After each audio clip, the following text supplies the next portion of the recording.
Bonjour à vous, amis téléspectateurs de la télévision Canal de Vie. Nous sommes heureux parce que vous avez choisi votre chaîne de la vie afin de vous parler. Tout à l'heure, nous allons vous laisser suivre quelque chose de très important que les enfants vous ont permis sur un petit titre intitulé « La responsabilité des parents ». Chacun de vous, chers parents, papa, maman, a une responsabilité que l'Éternel Dieu lui a confiée. Alors, nous n'allons pas être très longs, nous voulons seulement vous dire, vous demander de suivre ces petits extraits. C'est juste un tout premier que nous commençons. Il y en a encore comme ça qui passera de manière hebdomadaire sur les antennes de la télévision Canal de Vie.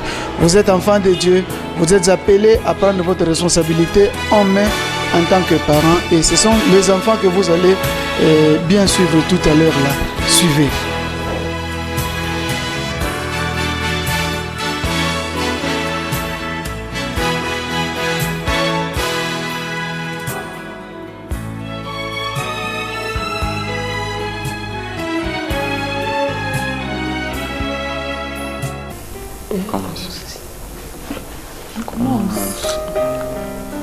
J'étais choquée quand j'ai vu Jacques. Moi aussi, pauvre garçon. Sa famille s'y sent embêtée. Je crois qu'il a beaucoup souffert. Je me souviens du jour où cet homme est arrivé dans notre village. Il promettait de s'occuper de tous les garçons et de toutes les filles que les parents allaient laisser prendre avec lui. Il disait même qu'il y en a qui iraient à l'école et que d'autres apprendraient à vendre. Jacques se voyait aller dans une grande école en ville. Je m'en souviens aussi. Jacques et les deux autres enfants étaient partis avec eux. Mais je me demande où sont les deux autres. Hélas, leurs parents sont inquiets maintenant. J'espère que le ministre de la famille pourra les retrouver et les ramener chez eux. Il paraît que cet homme n'a pas gardé Jacques. Il lui a emmené quelque part d'autre. On lui a fait travailler avec des pêcheurs. Il a même appris comment pêcher. Et parfois c'était dangereux. Quand cet homme nous disait ce qu'il allait faire pour nous si on le suivait, je voulais aller avec lui aussi. J'étais fâché contre vous quand vous m'aviez dit que vous n'alliez pas me laisser partir. J'ai réfléchi à ça et prié là-dessus. Mais je veux ce qu'il y a de mieux pour vous les enfants. Mais je me suis vraiment demandé si je devais vous laisser partir. Je me rappelle de ça aussi. J'espérais pouvoir partir quand je serai plus grand. J'ai même prié pour ça. Pierre, mon fils, je crois qu'on peut maintenant être soulagé que votre papa ait décidé de ne pas vous laisser partir. Je suis content. Jacques est très faible et parfois tremble. Au marché, quand il a vu un étranger, il a commencé à trembler et à courir. Il a dû lui arriver des choses terribles. On doit prier pour lui. Il fait des choses bizarres. Ses parents se disent qu'il est maudit. Les ancêtres doivent être fâchés contre lui. Je vais aller avec maman pasteur parler à sa mère.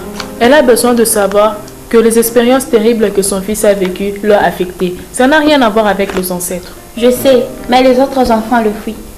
Moi, je ne vais pas les fuir. Je vais essayer d'être son ami. C'est ce qu'il faut faire, Pierre. Ce que les autres enfants font va le faire se sentir plus mal. Tu peux peut-être l'aider. Papa, qu'est-ce qui t'a fait décider de ne pas nous laisser partir en ville avec cet homme? Laisse-moi réfléchir. J'ai prié aussi pour ça. Mais je sais que le Seigneur avait donné la responsabilité aux parents d'élever et d'éduquer leurs enfants selon sa volonté. Je ne veux pas faire cela. Tout est clair dans sa parole. Il y a des versets qui me sont sans cesse revenus en esprit, comme Éphésiens 6,4. On dit aux parents d'élever leurs enfants en les corrigeant et en les instruisant selon sa volonté. L'ordre est dans Deutéronome. Anna, veux-tu aller me chercher la Bible? Oui, papa.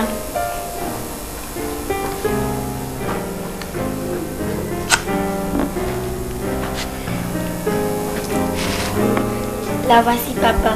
Merci.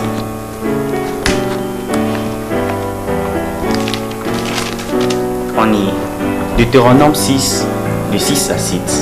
Écoutez-moi attentivement. Ce commandement que je te donne aujourd'hui seront dans ton cœur. Tu les inculqueras à tes enfants. Tu en parleras quand tu seras dans ta maison, quand tu iras en voyage, quand tu te coucheras et quand tu te lèveras. Si je vous avais laissé partir, je n'aurais pas pu obéir à ce que le Seigneur me demande ici. Peu importe qu'une chose puisse sembler bonne ou mauvaise, ce qu'il faut, c'est écouter Dieu pour recevoir ses enseignements. Il ne va pas mal nous conduire. Je crois que je suis contente que Dieu n'aille pas exaucer mes prières. Je croyais pouvoir savoir ce qui est bon, mais Dieu le savait mieux que moi. Prions pour Jacques et pour sa famille. N'oublions pas de prier pour les deux autres qui sont partis en même temps que lui. Prions.